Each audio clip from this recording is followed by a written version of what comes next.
4 types of procrastination. The first type is perfectionism.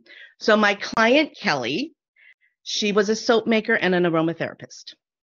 And she really struggled with perfectionism. She wouldn't do videos because she didn't have a green screen. She didn't like the packaging on her soap, so she spent hundreds of dollars on new packaging. She spent hundreds of dollars on label machines to get the labels just right. And she spent so much money trying to package the soap that she couldn't sell the soap. So she couldn't make enough money selling the soap to cover the cost of the packaging of the soap because of the perfectionism. And it really inhibited her ability to sell this beautiful handcrafted soap. Her soap didn't need packaging. It was beautiful. It was imperfectly beautiful. Handmade soap isn't perfect. So the way that you overcome perfectionism is you set realistic goals for yourself, and then you focus on progress over perfection. And I like to say you follow the ready, fire, aim theory, where you fire and then you adjust your aim until you get it right. So that's how you overcome perfectionism in procrastination. So the next type of procrastination is overwhelm. So I worked with a client. Her name was Debbie. She was a real estate agent, and she was also in a very difficult position with her marriage. She wanted to get a divorce, and that relationship with her husband was really inhibiting her ability to show up professionally in her real estate business. She'd actually gone for 2 years without selling a house. So how do you overcome overwhelm procrastination? You break your projects down into smaller, more manageable tasks. You prioritize those tasks based on importance and urgency, and you delegate tasks when possible. With Debbie, what we needed to do was get her to focus on the income producing activity for her business so that she could show up as her best self. And when we were done coaching a year later, she had sold 3 houses. The next kind of procrastination is distraction procrastination. How many of you have ever done this? Because I do it all the time. You're on YouTube because you want to find the video that you need to learn the skill so that you can do the thing that you need to do. And the next thing you know, it's 2 hours later and you're watching cat videos. I've done it.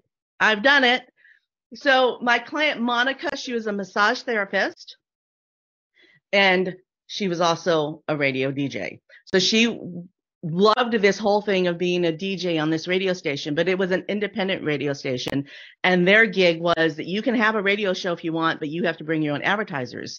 So she was spending a lot of her time looking for advertisers for this hobby of hers, and not as much time growing her massage therapy business. The massage therapy business brought in her income. So this is how you get over distraction.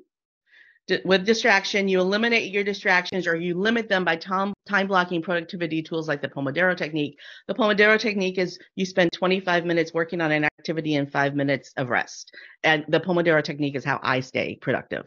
Anyway, with Monica, what we did was focus 1 day a week, go to 1 networking meeting a week to find advertisers for your radio show. And 4 days a week, you are in your massage therapy office. You are hands-on patients.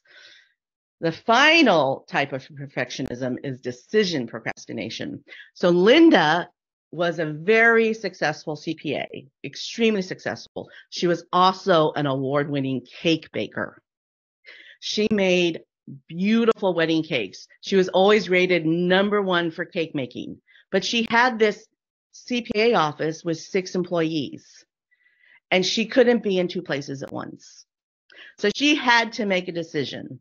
And it was a tough decision for her because her CPA business was very successful, but her heart was making cakes.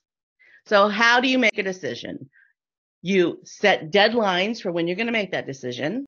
You seek advice, and you use decision-making frameworks like pros and cons. What are the pros of closing my CPA business or selling my CPA business and opening the wedding cake business? What are the cons? And today, Linda owns a coffee shop in a downtown area, and she sells her baked goods all day long. So she is doing the work that makes her happy. So the 4 types of procrastination, again, are distraction, decision. Oh, see, I don't have them memorized. Distraction, decision, perfectionism, and overwhelm. And I gave you some coping tools for all of those. So, and I went through them very quickly.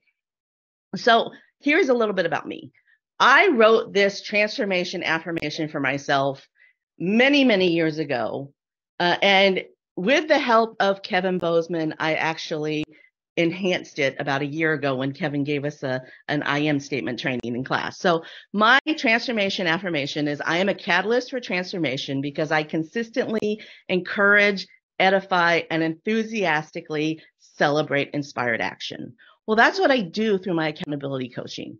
I encourage inspired action because the clients who come to me, they already know what to do, but some sort of procrastination is preventing them from doing it.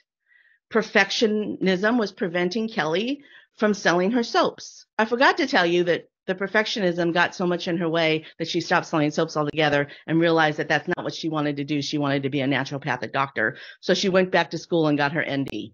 So now she's a naturopathic doctor because the perfectionism was blindsiding her from what her real vision was. And with the real estate agent, her marriage was so distracting. It was preventing her from doing the work that would allow her to leave a marriage that was broken. And because she could focus on growing her business and actually make an income from herself, then she could actually make a decision about whether or not she wanted to leave her husband. And I'm not saying I want people to leave their husbands. I'm just saying her marriage was broken. And then with Monica, she wanted to do this thing that she loved doing. And she was so, distracted by it that she wasn't focusing on the income producing activity. So she took inspired action so that she could do both and do them well. And then with Linda, she took inspired action and finally opened that coffee shop so that she could do the work that she loves.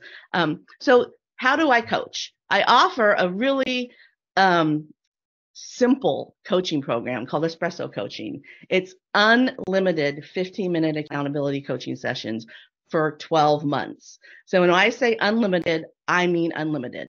I have a client who books an appointment every week, and I have another client who books an appointment every 2 months.